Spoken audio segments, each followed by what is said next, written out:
The problem with smoking brisket is that you lose almost half of it during the trimming process. And you have to trim your brisket because if you don't, it's gonna cook unevenly and you'll end up with parts of your brisket that are dry and burnt and other parts that are undercooked and chewy. Trust me, I've tried. But with prices at $60 to $100 per brisket, it feels like you're lighting your money on fire with an aggressive trim. And yes, you could always take your trimmings and make sausage, but to me, $4.50 a pound for sausage is a ripoff. But I have the solution, because the method I'm about to show you will give you a perfectly smoked Texas style brisket, and more importantly, give you the highest brisket yield with no waste. This is the ultimate backyard brisket guide.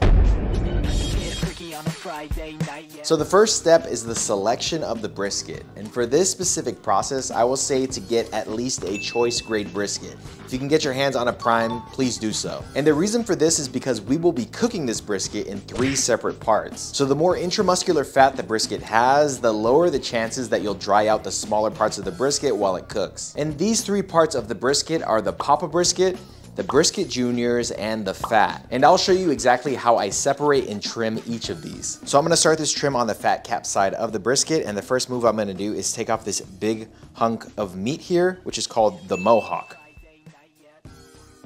Next, I'm gonna trim the mohawk. So the butcher did a pretty good job of taking off the mohawk for starters. So I didn't really have that big of a mohawk to work with, but I could have gotten a little bit more off of the brisket, but I'm using this chef's knife because it's the sharpest one I have at the moment, and I just didn't have the same flexibility and dexterity that I normally have with a boning knife to get into those hard to reach places. And I'm just trying to clean this up as well as I possibly can. And there we go. Mohawk done. This is gonna make some really good burnt ends if we can take care of it during this cook. Next step is I'm just gonna cut all of this fat down to about 1/4 of an inch. It is so awkward trying to trim a brisket when you're trying to like keep it in the camera. Like normally I would trim it with it facing me, not like as far away from me as humanly possible. The joys of barbecue YouTube, am I right? So right here, I'll say that normally when I'm cooking a brisket and I really want an awesome presentation, I will go ahead and cut off this part right here that doesn't have a fat cap, because I always push my briskets super far and this part tends to get a little bit crispy. But I'm gonna really try and spray it and keep it maintained so that, again, we can get the most yield out of this brisket.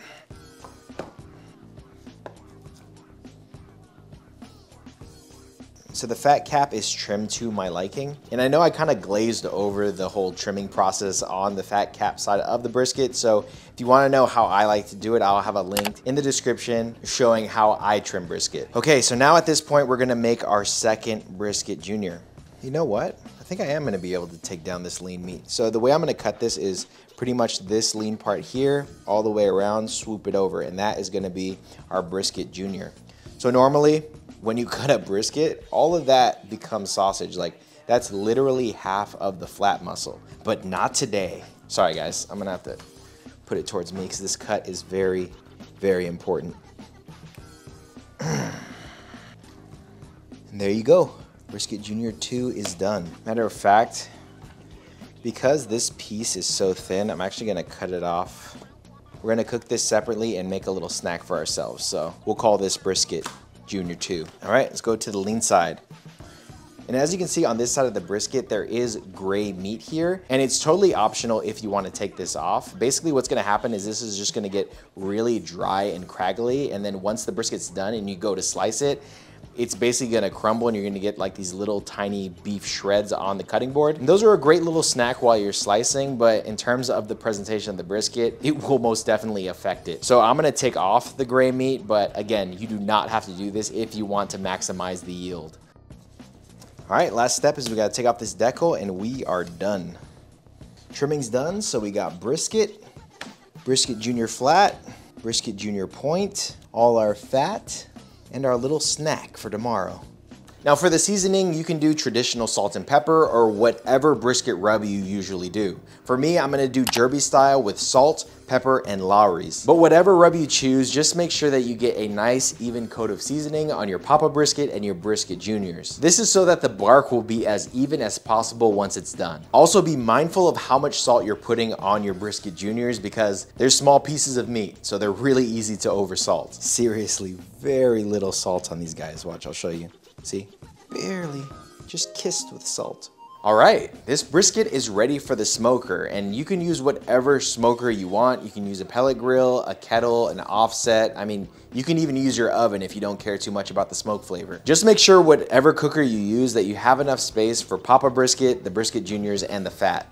So again, this is just how I set up my pit. I'm not saying this is the correct way or the only way to do it. In fact, I'm probably doing it very inefficiently. There's like a million ways you can do this. Just get the fire started, you know? But anyways, I start out with a small amount of charcoal to get the coal bed started, and then just Lincoln log about 4 splits over it with the bottom logs acting as borders for the coal. Then I torch it with my propane torch I got from Harbor Freight. And I just blast it with heat, door wide open, damper wide open. And I'm just trying to turn these wood splits into coal so I can start my cooking fire. And once the coal bed is ready, I shut down my damper to about 50% and then put my splits on the coal bed. And I put my splits on in a way that I'm able to control how much air is going into the firebox. And if you want to know exact details on how I like to set up my fire, you can watch my fire management video, which goes over how I set up the fire in my offset smoker, and I'll have that linked in the description box. Okay, so the pit is up to temp and I'm starting out this cook at 250. And the plan here is to cook the Brisket Juniors at the same time as the Papa Brisket so they can finish at the exact same time. That way they can be cut and added to the same platter when I'm ready to serve it. So especially that mohawk cut, it's so small that if I have this pit too hot or if I have my flames too high, the Brisket Juniors are just gonna absolutely get torched. Also, I put my snack and also the mohawk in between the pan of fat and the briskets to really just try and protect it and keep it as cool as possible so that they don't burn. And because the Brisket Juniors are much smaller than the Big Papa Brisket, there's gonna be a lot of strategy involved to make sure that they do finish at the same time, and I'll show you exactly how I plan to do that as I go through the cook. And if this is done correctly, then the people eating your brisket should not be able to detect whether they're eating a slice of Brisket Junior or the Big Papa Brisket. And as such, I call this method the Brisket Junior method. And I came up with this method a few weeks ago when I cooked brisket, chicken, and ribs on my 250-gallon smoker for my daughter's second birthday party. So during that cook, I made a Brisket Junior and I was blown away at how good it was. It tasted just like a regular brisket. So I'm really hoping I get similar results this time around, but I guess we'll wait and see at the end. So a few hours later, and the smaller pieces of brisket are getting really nice and barky, and I know they're ready to wrap. So I went ahead and pulled them and wrapped them in butcher paper and beef tallow. Got our little snack here, putting a little bit of beef tallow on it. Chicken broth here that I'm spraying on there.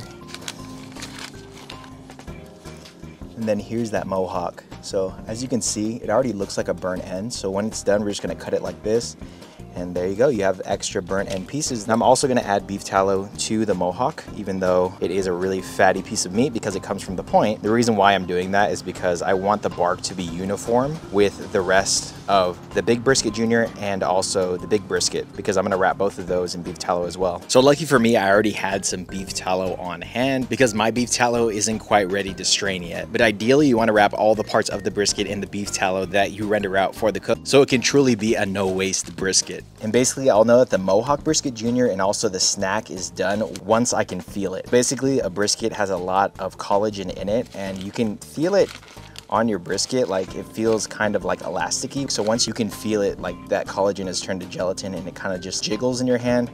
I'm not explaining this well, but the more you cook brisket, the more you'll know what I'm talking about. But anyways, once you feel that, you know it's done.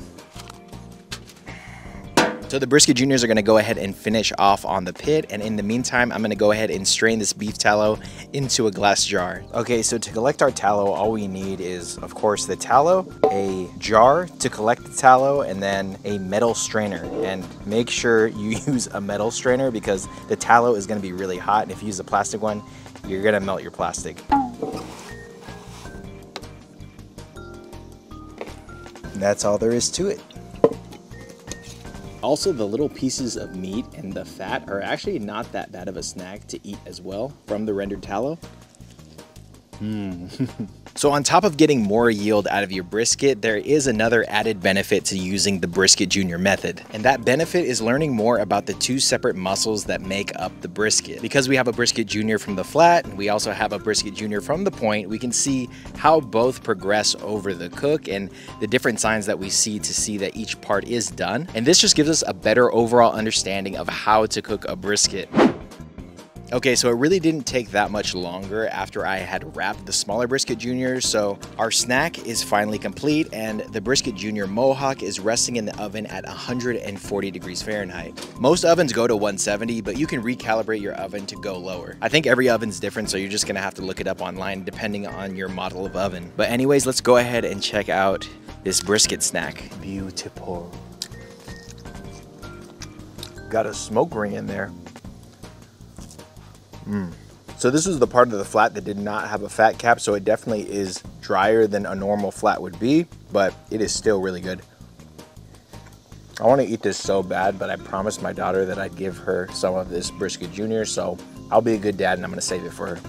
Okay, so we're pretty much at the midpoint of this cook because all that's left is the Big Brisket Junior and the Big Papa Brisket. So we are coming up to about the 4-hour mark, and as you can see, the bark is looking really nice for it being only 4 hours, but also we're getting some really dark edges, especially on these pointy parts of the Brisket Junior. So at this point, I'm gonna start spraying this brisket. And this is just some dark soy sauce. I talk about this a lot on the channel. I like using dark soy sauce because it kind of like paints the brisket, makes it look darker. And on top of that, it adds like a nice soy sauce umami flavor to the brisket.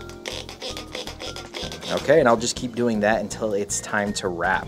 Okay, so we're about 5 hours into the cook, and at about 4.5 hours, I actually put some foil on Brisket Junior on this thinner side because it was just getting way too dark. I did not want it to dry out and burn. But at this point, the Big Papa Brisket is looking very nice, but it's not quite yet ready to wrap. I want the bark to get a little bit darker, and I also want a lot more of the moisture to be out of the brisket before I wrap it. But anyways, it's time to get this last Brisket Junior wrapped up.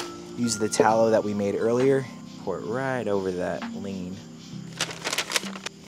So when you wrap your brisket or Brisket Junior, you want to have the fat cap facing up because all of the pooling tallow and liquid from the actual brisket is going to pool at the bottom, and you do not want to wreck that bark that we just spent like 6 hours developing. Right now it's on the lean side, and what I do is I just kind of say it out loud to myself. So now, fat side up, lean side up,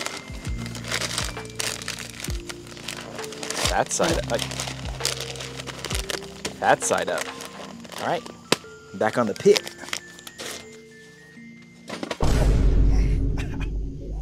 Smashed my finger in the chair. Barbecue is a dangerous hobby, I tell you. Wow, am I gonna be able to see the lines now?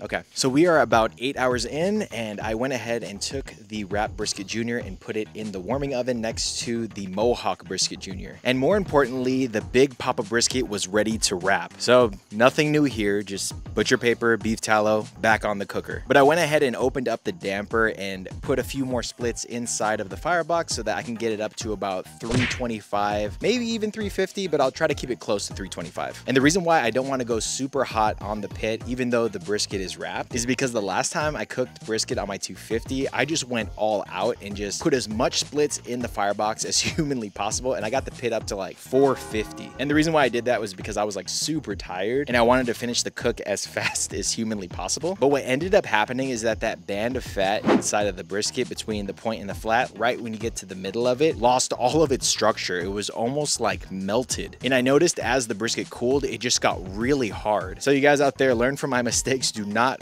run the pit super hot, even if your brisket is wrapped. But at this point, I think it's gonna take about maybe an hour and a half, 2 hours for the brisket to finish. And the way you can tell if the brisket is done is you just pick it up right in the middle of the brisket and you feel it to make sure that there's no more elasticity in the brisket. You want that collagen that's in there to be completely broken down like gelatin, not bouncing your fingers back. And once we get to that point, I'll pull it and I'll just put it on the counter to rest down to an internal temperature of about 140, 145 degrees. And that should take another maybe 2 hours. And then after all that, we can finally see how this brisket turned out. As you may have noticed, I did not temp any of these briskets. And I did that intentionally because I'm trying to get better at brisket cooking. But this is my first time cooking a brisket and not temping it, so I'm really hoping that I did a good job and it's not undercooked or overcooked. All right, so we have two muscles represented in 3 different parts. So we have the flat here, the point, and this piece taken off of the point. So for all 3 pieces, I just have to make sure that I'm cutting against the grain of the meat. So let's go ahead and get started with the Big Papa Brisket. Let me put these to the side for the time being. My favorite piece of the brisket.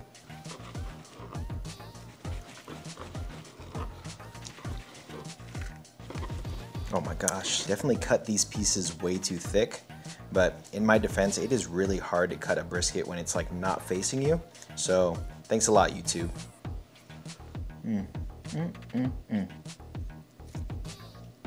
Nice rendered fat in that middle. Very nice. Point's a little overcooked, but not too bad, especially since I didn't temp it while I was cooking. So here's our first burnt end.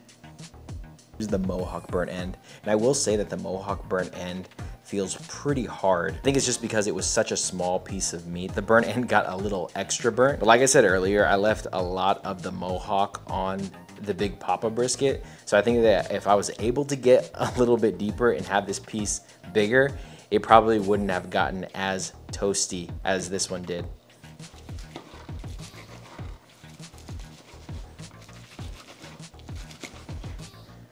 Definitely burnt it on the end, but man, I love the way the fat looks. It's so perfectly rendered. Moment of truth here. Way overdone. Well, if you guys try this at home, I hope that your Mohawk turns out better than mine did. And I'm sure it still tastes really good. Matter of fact, let me try it. No, that's pretty terrible. Way burnt. Yeah, I'm gonna eat all these Mohawk pieces because I don't want to serve them to my guests tomorrow. Not inedible, but I would just be embarrassed if I gave that to anybody. Okay, last piece is the flat. Yo, that looks just like the flat end cap on the Papa brisket. That actually might look better. So the Mohawk failed, but it seems like this Brisket Jr. flat was a success. Oh yeah, I'm so pleased with the fat render on this brisket. I'm slicing up these pieces way better than I did the Big Papa brisket.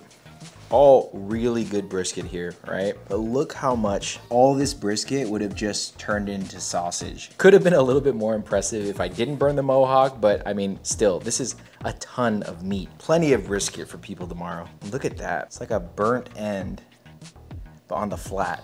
That is beautiful. I will say that as bad as the Mohawk Brisket Jr. was, it could have been way worse if I did not manage my fire correctly on the offset. However, there is one specific mistake that will absolutely torch your brisket, making everything that I taught you in this video completely useless. So if you want to know what that is, make sure to watch the video on your screen right now.